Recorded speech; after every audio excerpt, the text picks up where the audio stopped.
अस्सलाम वालेकुम students and welcome to the free online classes of economics. आज हम मल्टीप्लायर्स के बारे में स्टडी करेंगे that what is multiplier and what is its use in the economics.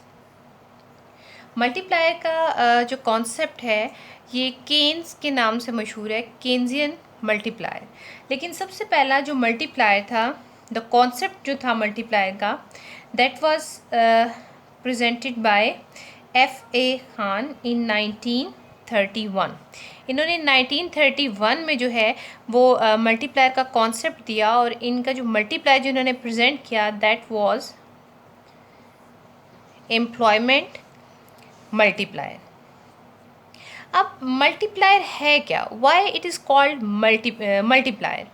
अब मल्टीप्लायर जो है basically that is the response to a certain change in one activity और वन वेरिएबल, यानी एक काम या एक वेरिएबल में जब कोई तब्दीली आती है तो उस वेरिएबल के डिपेंडेंट वेरिएबल में अगर चेंज बहुत ज़्यादा आ जाए, मल्टीपल टाइम जो है वो चेंज आए, so that type of change, because that is multiple change, so that's why that is called multiplier.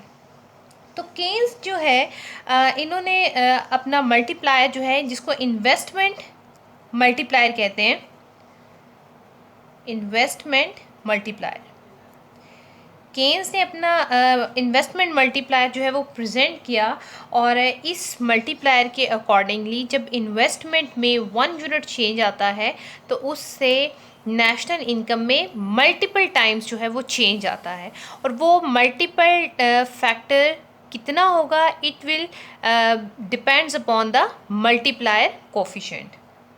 अब जो केन्स का मॉडल है, जो केन्स का model of income and employment है, दैट वाज स्टैटिक मॉडल।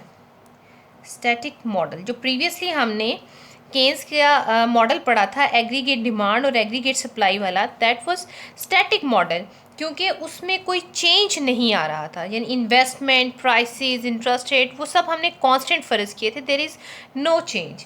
ठीक है, तो अब अगर उस स्टैटिक मॉडल में कोई चेंज आता है, like change in investment, then that model will convert into comparative static model. ठीक है, वो CSM बन जाएगा, कंपैरेटिव स्टैटिक मॉडल, जब हम इसमें इन्वेस्टमेंट का जो चेंज है वो इंट्रोड्यूस कराएंगे। ठीक है, अब इन्वेस्टमेंट में कौन सा चेंज, ऑटोनमस इन्वेस्टमेंट में चेंज आएगा।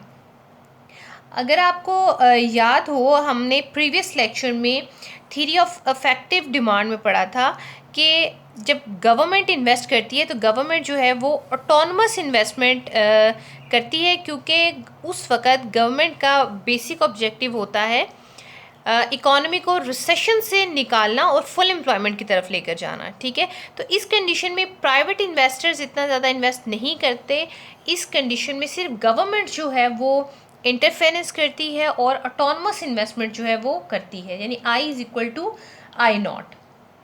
अब हम जो मॉडल अंडर कंसिडरेशन लेके आएंगे that is comparative static model of Keynes, income and employment. Keynesian model जो था इनकम एंड एम्प्लॉयमेंट का, उसका हम कंपैरेटिव स्टैटिक वर्जन जो है वो लेंगे। So according to Keynes, Y is a function of investment. ठीक है, यानी जो नेशनल इनकम है that is a function of investment, सरमायाकारी का फंक्शन है। अगर सरमायाकारी में इजाफा होता है तो कौमी आमदनी में इजाफा हो जाएगा, अगर इन्वेस्टमेंट में कमी होती है तो कौमी आमदनी में कमी आ जाएगी। इस चेंज को अगर हम डेल्टा से रिप्रेजेंट करें, then del Y is equal to K del I. ये इन्वेस्टमेंट में चेंज, ये चेंज इन आउटपुट या national income, and that K the coefficient that is called multiplier. अब मल्टीप्लायर का क्या वैल्यू होगा, delta Y over delta I. इसको आप dy over di, partial y over partial i भी लिख सकते हैं। ये सब जो है वो चेंज को रिप्रेजेंट करते हैं। तो k जो है, जो मल्टीप्लायर है, दैट इज़ अ कोफिशिएंट, ठीक है, जो इन दोनों की रेशो को जाहिर करता है। हमेशा याद रखें जो कॉज है, कॉज ऑफ चेंज या जो रीज़न ऑफ चेंज है वो हमेशा डिनोमिनेटर में आती है, ठीक है। और जो रिजल्ट्स होते हैं, जो इफ़ेक्ट होता है उस चेंज का, that is always in the nominator. ये चीज़ याद रखना इसलिए ज़रूरी है क्योंकि नेक्स्ट लेक्चर में जब आप एक्सेलरेटर पढ़ेंगे वहाँ पर ये इन्वर्स रिलेशनशिप, इसका उलट जो है रेसिप्रोकल एग्जिस्ट करता है उसके अंदर, ठीक है। तो यहाँ पर ये याद रखें कि मल्टीप्लायर ज़ारब में इन्वेस्टमेंट में चेंज आता है और इन्वेस्टमेंट में चेंज का इफ़ेक्ट देखा जाता है नेशनल इनकम पर। सो फ्रॉम दिस फार्मूला हमने देखा कि व्हाट इज़ के, मल्टीप्लायर है क्या। सो मल्टीप्लायर को अगर हम डिफ़ाइन करें इस इक्वेशन के बेस पर तो हम ये कह सकते हैं अ न्यूमेरिकल वैल्यू या a numerical coefficient with whom a change in investment, जिसको हम डेल्टा आई का नाम दे रहे हैं, a change in investment is multiplied to know its effect on national income। यानी हमने नेशनल इनकम पर अगर इफ़ेक्ट देखना है इन्वेस्टमेंट में तब्दीली का, तो हम क्या करेंगे, हम इन्वेस्टमेंट में जो चेंज आया है इसको मल्टीप्लाई कर देंगे कोफिशिएंट के साथ, के के साथ। यानी if you want to see del Y कि वाई में कितना चेंज आया है, ठीक है, तो आपने एक कोफिशिएंट के साथ इन्वेस्टमेंट में चेंज को मल्टीप्लाई करना है। तो ये जो कोफिशिएंट है जो आपको इनकम में आने वाले चेंज के बारे में बताएगा, that is called multiplier coefficient. अच्छा, अब अगर हम यहाँ पे एक न्यूमेरिकल वैल्यू देखते हैं, इफ़ के इज़ इक्वल टू 4, ठीक है, कि के की वैल्यू जो है वो 4 है और इसके साथ जो इन्वेस्टमेंट में चेंज आया है दैट इज़ 100 करोड़, यानी 100 करोड़ की इन्वेस्टमेंट में तब्दीली आई है और के की वैल्यू है 4, तो डेल्टा वाई आपके पास बराबर होगा 400। यानी 100 इन्वेस्टमेंट चेंज से, यानी one change in investment creates 4 times change in output, यानी 4 गुना आउटपुट में जो है वो इजाफा हो गया। इसी तरह अगर के की वैल्यू 3 है then the change in Y will be 300। If the value of K is 5 then change in y will be 500। तो यहाँ से हमें क्लैरिफाई होता है कि जितनी ज़्यादा k की वैल्यू होगी उतना ही y में चेंज जो है वो ज़्यादा होगा। यानी मल्टीप्लायर एक ऐसा कोफिशिएंट है जो हमें ये बताएगा कि अगर हम इकोनॉमी में इन्वेस्टमेंट में कोई तब्दीली लेकर आते हैं, यानी गवर्नमेंट ने ऑटोनमस इन्वेस्टमेंट इंक्रीज़ कर दी, तो उस ऑटोनमस इन्वेस्टमेंट में तब्दीली के रिजल्ट्स क्या होंगे इकोनॉमी के अंदर, ठीक है। यानी आउटपुट तेज़ी से बढ़ेगी, आउटपुट कम बढ़ेगी, आउटपुट में कितना चेंज आएगा, कितने गुना जो है वो इकोनॉमी ग्रो करेगी, these questions are answered by multiplier. अब मल्टीप्लायर जो है वो किस तरह से इतना ज़्यादा इंक्रीज शो करता है, how it shows a multiple effect, ठीक है। तो अब हम इसका मल्टीप्लायर इफ़ेक्ट जो है वो स्टडी करते हैं कि in which systematic way multiplier moves. Multiplier effect, केस ये कहता है कि जो मल्टीप्लायर है it depends upon the value of MPC, marginal propensity to consume, marginal propensity to consume, ठीक है। मार्जिनल प्रोपेंसिटी टू कंज्यूम यानी आप अपनी आमदनी में आने वाली तब्दीली का कितना फ्रैक्शन जो है वो कंजम्पशन पर खर्च कर देते हैं। सो जितनी आपके पास MPC की वैल्यू ज़्यादा होगी, जितनी MPC की वैल्यू यानी स्मॉलर सी की वैल्यू जितनी ज़्यादा होगी, इकोनॉमी के अंदर इनकम में आने वाली तब्दीली उतनी ज़्यादा होगी, और जितनी ही एमपीसी की वैल्यू कम होगी उतना ही आपके पास मल्टीप्लायर से जो रिज़ल्ट आएंगे चेंज इन वाई में वो कम हो जाएंगे। अब यहाँ पर हम कुछ अजम्पशंस लेते हैं। We suppose that change in investment is equal to 100। जो इनिशियल चेंज है delta I naught that is 100 crore, जबकि जो एमपीसी की वैल्यू है जब चेंज आया उस वक्त एमपीसी की वैल्यू इकॉनमी में है 3/4। अगर आप इसको फ्रैक्शन को ख़त्म करें दैन इट विल बी 0.75। लेकिन कोशिश हमेशा ये करनी चाहिए कि जो एक्चुअल वैल्यू है एमपीसी की आप उसको लेकर कैलकुलेट करें, क्योंकि अगर आप फ्रैक्शन में करेंगे तो अगर इसको राउंड अप करते हुए वैल्यू में पॉइंट्स का डिफरेंस आ जाता है, जिससे आपके रिजल्ट्स जो हैं वो 100% ठीक नहीं आते। So we use the fraction here. अच्छा, इन दोनों अजम्पशंस की बेसिस पर अब हम देखते हैं कि मल्टीप्लायर किस तरह से काम करता है। इन द पीरियड 1 आपके पास चेंज आ गया delta I naught is equal to 100। अब ये 100 इन्वेस्टमेंट में जो चेंज आया है, ये इन्वेस्टमेंट में चेंज फर्स्ट पीरियड में इक्वल चेंज लेकर आता है इनकम के अंदर।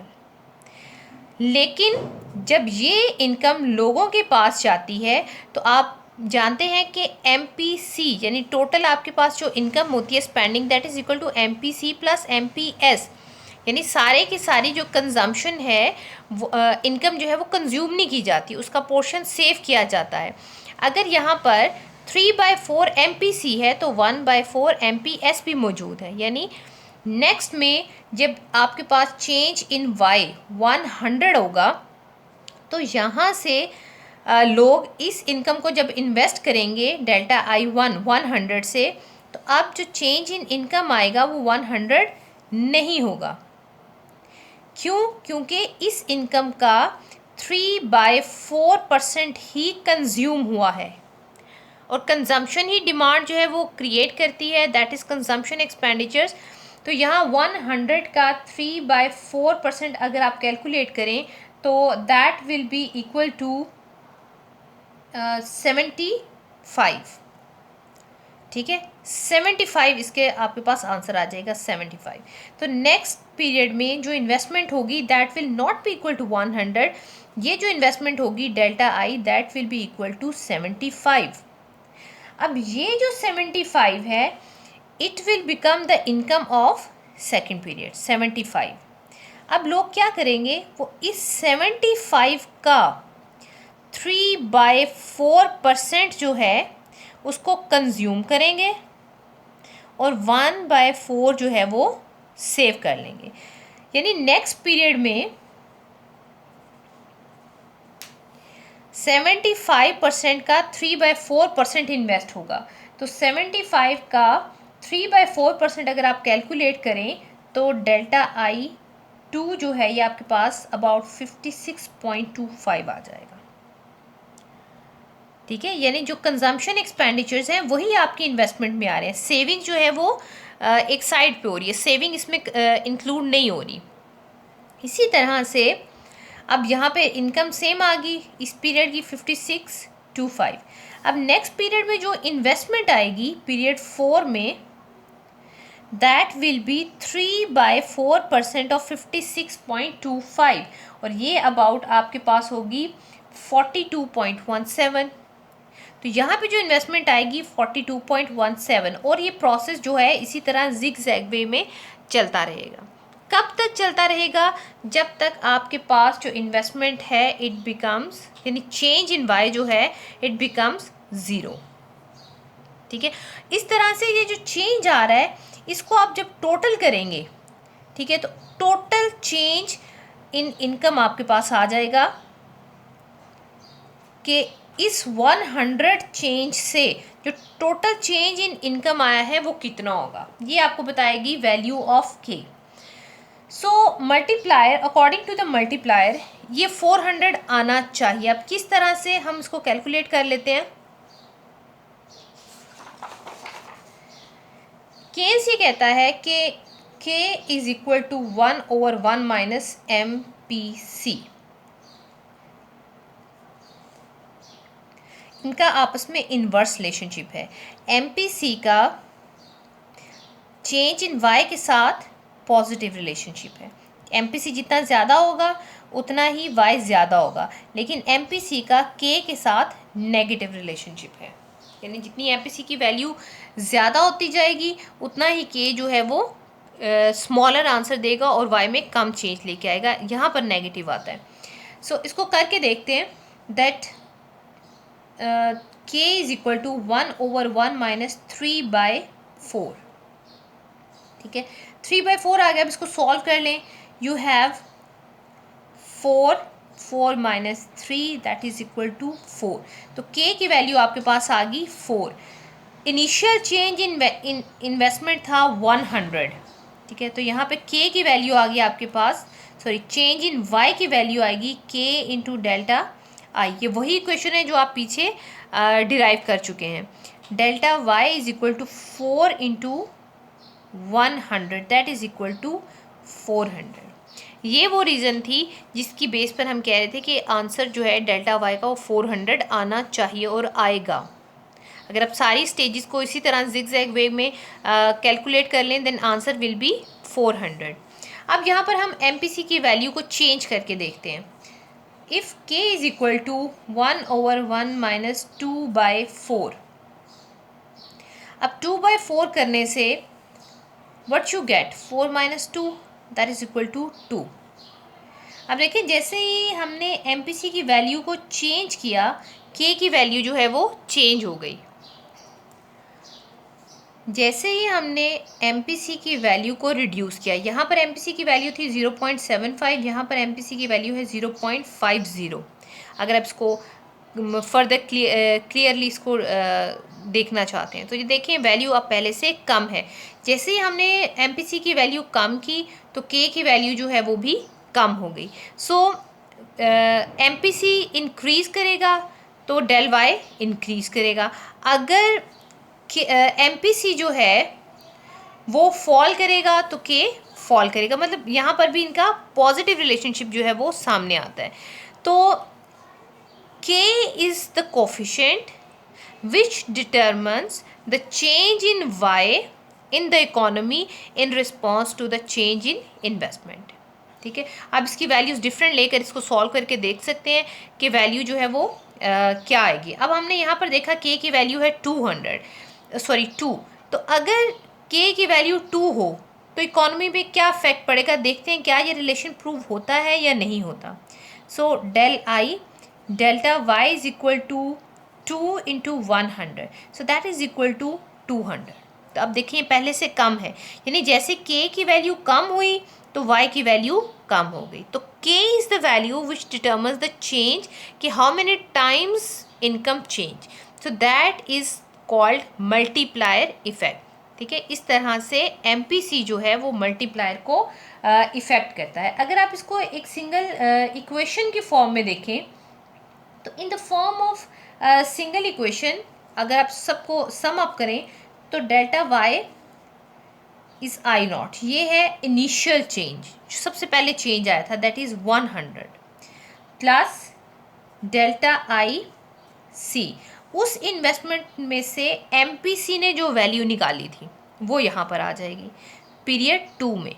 ठीक है, इसी तरह से थर्ड पीरियड में आप C को 2 दफ़ा वहाँ से निकालेंगे, यानी 2 दफ़ा MPC उसमें से माइनस हो चुका है, plus up to so on. ये सीरीज़ चलती रहेगी कब तक, जब तक कि आपके पास डेल इन y जो है C पावर n इसकी वैल्यू 0 नहीं आ जाती। ठीक है, सो that is the standard equation. ये जो सारे स्टेप्स हमने किए हैं इनको टोटल किया हमने, तो टोटल करने के बाद यहाँ पर जो हमारे पास आंसर आएगा that will be equal to 400 if two things remain same कि डेल्टा I0 आपके पास 100 है और k आपके पास 4। ठीक है, इन दोनों अजम्पशंस की बेस पर यहाँ पर डेल इन y 400 आना चाहिए। इसकी एक और एग्जांपल देखते हैं। यहाँ पर देखिए हमारे पास जो MPC की वैल्यू है दैट इज़ 0.5। इनिशियल चेंज है आपके पास 100। ठीक है, जब पीरियड 1 में, राउंड 1 में 100 इन्वेस्टमेंट चेंज से जो इनकम में चेंज आया दैट इज़ 100। अब इस 100, ये जो 100 है, जब ये लोगों की इनकम में शिफ्ट हो गया तो यहाँ से C प्लस S, ये C जो MPC डिटर्मिन करता है 50 यानी हाफ जो है वो उसको कंज्यूम कर लिया गया और हाफ जो है वो सेव कर लिया गया। अब ये हाफ जो कंजम्पशन एक्सपेंडिचर्स थे ये नेक्स्ट पीरियड में इन्वेस्ट हो जाएंगे। अब जब ये इन्वेस्टमेंट में आ जाएंगे तो ये इसी पीरियड में लोगों की इनकम बन जाएगी। जब वो लोगों की इनकम बनेगी तो उसमें से 25 यानी हाफ ऑफ 0.5 ऑफ 50 जो है वो कंज्यूम हो जाएगा और 25 ही सेव हो जाएगा। इसी तरह नेक्स्ट पीरियड की इन्वेस्टमेंट इनकम क्या होगी, 25 का 0.5 12.5 एंड दिस गोज़ ऑन। कब तक चलता रहेगा, जब तक यहाँ पर चेंज इन इनकम ज़ीरो नहीं हो जाता। ठीक है, तो यहाँ पर आपने देखा कि 0.5 जब MPC है, इनिशियल चेंज 100 है, तो हमारे पास 2 टाइम्स चेंज जो है वो इनकम में आया, दैट इज़ 200। अब इसको अगर आप कैलकुलेट करना चाहें तो K is equal to 1/1 minus MPC यहाँ पर है आपके पास 1/2, K is equal to 1/2, 0.5 means half, 1/2, तो 2 minus 1 that is equal to 2। ठीक है, तो इसको आप अगर उस मल्टीप्लायर इक्वेशन में पुट करें, del y is equal to K delta I del y is equal to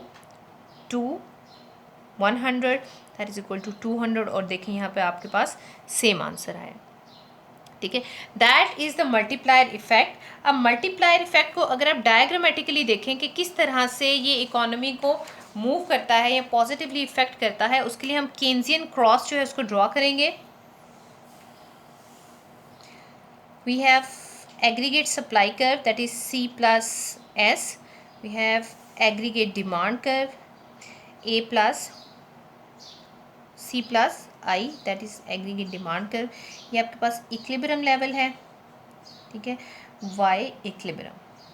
अब अगर इकोनॉमी में जो है ऑटोनमस इन्वेस्टमेंट, यहाँ पर डेल I चेंज आता है, ठीक है, इंट्रोड्यूस कराया जाता है, तो इस चेंज से इन्वेस्टमेंट में when initial change is equal to 100 and K is equal to 4, then del Y is equal to 400, तो 400 के बराबर यहाँ पर चेंज आ जाएगा। ठीक है, C डेल्टा I आपके पास 100 होगा, यहाँ पर कंजम्पशन फंक्शन ऊपर शिफ्ट हो जाएगा, दैट इज़ AD डैश। अब यहाँ पर इक्विलिब्रियम है और इनकम जो है वो पहले 100 थी, अब इनकम जो है वो 400 हो चुकी है। So that shift from A point two B point is because of multiplier effect. ये मल्टीप्लायर इफेक्ट की वजह से आपके पास आंसर आ गया। ठीक है, ग्राफिकली आप इसको इस तरह से प्रेजेंट कर सकते हैं बाय यूजिंग द केन्सियन क्रॉस। अब जो केन्स का मल्टीप्लायर कॉन्सेप्ट है, it is based upon the certain assumptions. ठीक है, इसकी कुछ अजम्पशंस हैं, अगर वो अजम्पशन फुलफिल ना हो तो ये इफ़ेक्ट जो है वो सामने नज़र नहीं आता। सबसे पहले जो चेंज है इन्वेस्टमेंट में according to this multiplier, that change will be in autonomous investment. ठीक है, खुद इख्तियार सरमायाकारी में चेंज है, तरगीब याफ्ता सरमायाकारी को यहाँ पर इंक्लूड नहीं किया गया। दूसरा, MPC शुड रिमेन कांस्टेंट, यानी आपने देखा कि हर स्टेज के अंदर जब हम एक कैलकुलेट कर रहे थे तो हमने 3/4 इसको 3/4 पे कांस्टेंट रखा, जिसकी वजह से हमारे पास मल्टीप्लायर का इफेक्ट के थ्रू इनकम में चेंज 400 आया। अब अगर आप एक स्टेज पे, दो स्टेज पे इसको कांस्टेंट रखते हैं, थर्ड स्टेज पे आके ये चेंज हो जाता है, तो इफ़ेक्ट जो है वो 400 नहीं होगा। इसी तरह से जो कंजम्पशन है, ठीक है, जो हमारे पास कंजम्पशन फंक्शन है, C is a function of YC, current income का फंक्शन है, यानी वो इनकम जो करंट पीरियड में अर्न की गई 100, उसका MPC जो है लेकर इन्वेस्टमेंट में इंक्रीज या डिक्रीज आ रहा है। इसमें वेल्थ इफेक्ट या प्रीवियस इफेक्ट या बोनस एसेट्स वगैरह कोई चीज़ इसमें शामिल नहीं है। हो सकता है अगर एसेट्स वगैरह इसमें शामिल हो तो कंजम्पशन एक्सपेंडिचर्स पहले से बहुत ज़्यादा हो जाएं, या अगर आप एसेट्स डेवलप करना चाहते हैं तो एसेट्स कम हो जाएं। ठीक है, इस वजह से हमने यहाँ पर जो कंजम्पशन है, केन्स ये कहते हैं कि consumption is only the function of current income. इसी तरह से another important assumption is there is no time lag, कि एक राउंड से अगले राउंड के दरमियान कोई टाइम लैग नहीं आता, क्योंकि टाइम लैग जो है अगर वो आ जाता है तो साइकोलॉजिकली लोगों के बिहेवियर जो हैं वो चेंज हो जाते हैं, जिसकी वजह से रिक्वायर्ड रिजल्ट जो हैं वो सामने नहीं आते। इसी तरह से जो इकोनॉमी है that is below the full employment, ठीक है, जो इक्विलिब्रियम है उससे नीचे एग्जिस्ट करती है, यानी इकोनॉमी के अंदर जो सरप्लस कैपेसिटी जो है, surplus capacity to build the new goods, ठीक है, नई चीज़ें बनाने के लिए रिसोर्सेज जो हैं वो ईजीली अवेलेबल हैं। इसी तरह से प्रोडक्टिव कैपेसिटी मौजूद है। 6 is there is closed economy, इसमें गवर्नमेंट जो फॉरेन सेक्टर है उसका कोई अमल दखल नहीं है, उसका यहाँ पे इन्वेस्टमेंट जो है वो सिर्फ ऑटोनमस इन्वेस्टमेंट है, गवर्नमेंट उसके अंदर जो फॉरेन सेक्टर है वो उसके अंदर शामिल नहीं है। इसी तरह से there is no change in prices, कीमतों में कोई चेंज नहीं आता, क्योंकि अगर कीमतों में कोई चेंज आता है तो हमारे जो सी की वैल्यू है वो फिर कांस्टेंट नहीं रहती, हमारे कंजम्पशन एक्सपेंडिचर्स जो हैं वो बढ़ जाते हैं, इसलिए फ़र्ज़ किया जाता है कि प्राइसेस जो हैं वो भी कांस्टेंट हैं। इसी तरह से एक्सीलरेटर इफ़ेक्ट जो है, एक्सीलरेटर इफ़ेक्ट उसको कांस्टेंट फ़र्ज़ किया गया है। एक्सीलरेटर बेसिकली कन्वर्स है मल्टीप्लायर का, जिसको इसरा कहा जाता है, तो उसको यहाँ पर अभी कांस्टेंट फ़र्ज़ किया गया है। So these are the certain assumptions जिसकी बेस पर मल्टीप्लायर, इन्वेस्टमेंट मल्टीप्लायर को केन्स ने डेवलप किया। अगर ये अजम्पशंस फुलफ़िल नहीं होती हैं तो केन्स का इन्वेस्टमेंट मल्टीप्लायर एग्जिस्ट नहीं करेगा, वो होल्ड नहीं करेगा। So I hope that you understand well. Thank you so much.